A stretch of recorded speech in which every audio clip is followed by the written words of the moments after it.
The Vatican by Antonio Gramsci 1924. Antonio Gramsci 1924. The Vatican. First published on 12/03/1924 in French and Law. Correspondence Internationale under Gramsci's pseudonym G. Massi. It was subsequently reprinted in Italian in Sul Fascismo, edition Reuniti, 1978, Rome, pp. 220-224. Translation: the original Italian version of the Vatican seems to have been mislaid. So this text has been translated from the original Italian into French, then back into Italian and now into English. The Vatican is, without doubt, the largest and most powerful private organization that has ever existed. In certain aspects it has the character of a state and is recognized as such by a number of governments. Although the dismemberment of the Austro-Hungarian monarchy has considerably diminished the Vatican's influence, it still remains one of the most efficient political forces in modern history. The organizational base of the Vatican is in Italy. It is here that the headquarters of the various Catholic organizations reside. Their complex networks embrace a large part of the globe. The ecclesiastical apparatus of the Vatican consists of around 200,000 people. That is an imposing figure, particularly when one considers that they include many thousands of cultured and intelligent individuals who possess consummate ability in the art of intrigue. Many of these men embody the most ancient traditions concerning the control of the masses and, in consequence, constitute the largest reactionary force in Italy. It is all the more formidable precisely because of its insidious and elusive nature. Before attempting its coup d'état, fascism had to reach an understanding with this powerful institution. They say that the Vatican, although very interested in the ascension of fascism to power, demanded a very high price for its support. It is rumored that the rescue of the Bank of Rome, where all ecclesiastical funds were deposited, cost the Italian taxpayers more than 1 billion lire. People often speak of the Vatican and its influence without understanding in any detail its structure and the real strengths of the organization. It is worthwhile taking a proper look. The Vatican is an international enemy of the revolutionary proletariat. It is clear that the Italian working class must resolve the problem of the papacy in large part with its own hands. But it is equally clear that this goal cannot be achieved unless the international proletariat also rises to the occasion. The ecclesiastical organization of the Vatican reflects its international character. The Vatican constitutes the base of the papacy's power both in Italy and around the world. In Italy one finds two principal Catholic organizations. 1. The Mass Organization, the most religious of all, officially based on the ecclesiastical hierarchy, the Popular Union of Italian Catholics. 2. A political party, the Popular Party of Italy, which recently almost entered into open conflict with Catholic Action. The Popular Party is increasingly becoming the organization of the low clergy and the poor peasants. Meanwhile, Catholic Action finds itself in the hands of the aristocracy, the big landowners, and the higher ranks of the clergy, reactionaries and fascist sympathizers. The Pope is the supreme head of both the ecclesiastic apparatus and of Catholic Action. The latter organization disregards national congresses and any other form of democratic organization. It also ignores tendencies, fractions, and currents of different ideas. It is constructed on a hierarchical basis, from top to bottom. In contrast, the Popular Party is officially independent of the ecclesiastical authorities. It welcomes non-Catholics to its ranks. It is subject to all the vicissitudes which a mass party is liable to experience. It has already suffered more than one split and is no stranger to the fierce factional struggles which reflect the class conflicts among Italy's rural masses.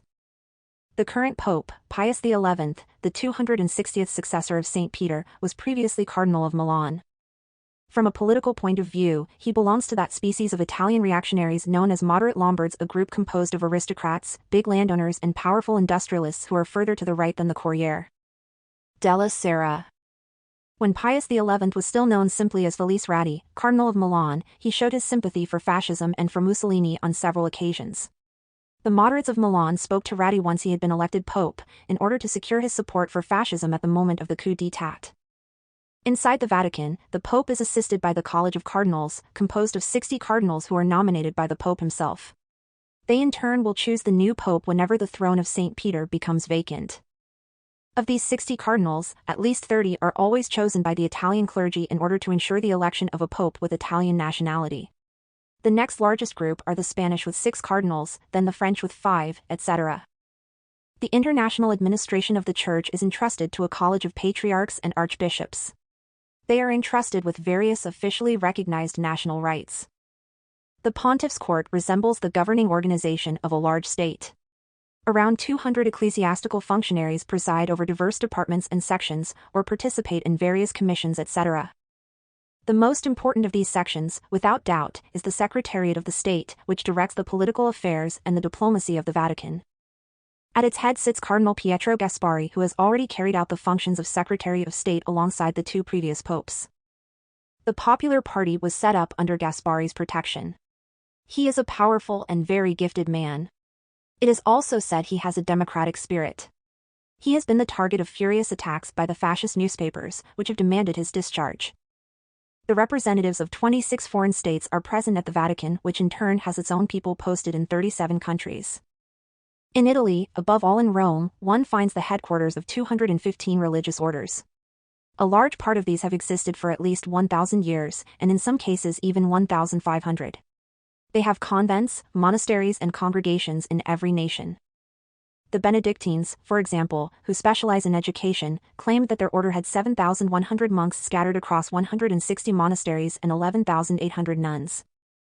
Their male order is directed by a primate and counts the following dignitaries among its number: 1 cardinal, 6 archbishops, 9 bishops and 121 priors. The Benedictines manage 800 churches and 170 schools. And they are just one of 215 Catholic orders.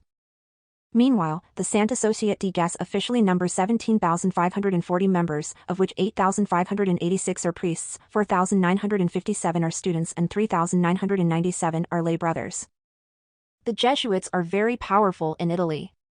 Thanks to their intrigues, they sometimes even succeed in making their influence felt among the ranks of the workers' parties. During the war they tried, via Francesco Saccotti, at that time a correspondent of Avanti, in Rome, to obtain a promise from Cerati that the campaign against their order would cease. The Sacred Congregation for the Propagation of the Faith is based in Rome. With its missionaries it seeks to spread Catholicism around the world. This body has at its service 16,000 male missionaries, 30,000 female missionaries, 6,000 indigenous priests and 29,000 catechists, and this is just in the non-Christian countries. In addition, it administrates 30,000 churches, 147 seminaries with 6,000 students, 24,000 schools, 409 hospitals, 1,183 medical dispensaries, 1,263 orphanages, and 63 printing works. The large worldwide institution known as the Apostleship of Prayer is a creation of the Jesuits. It embraces 26 million adherents divided into communities of 15 people. Each of these is headed by a male and female fervent. They distribute a periodical that is published in 51 different editions and in 39 languages, including 6 Indian dialects, 1 Madagascan, etc. It has 1.5 million subscribers and a total print run of 10 million. The Apostleship of Prayer is undoubtedly one of the best religious propaganda organizations. It would be interesting to study its methods.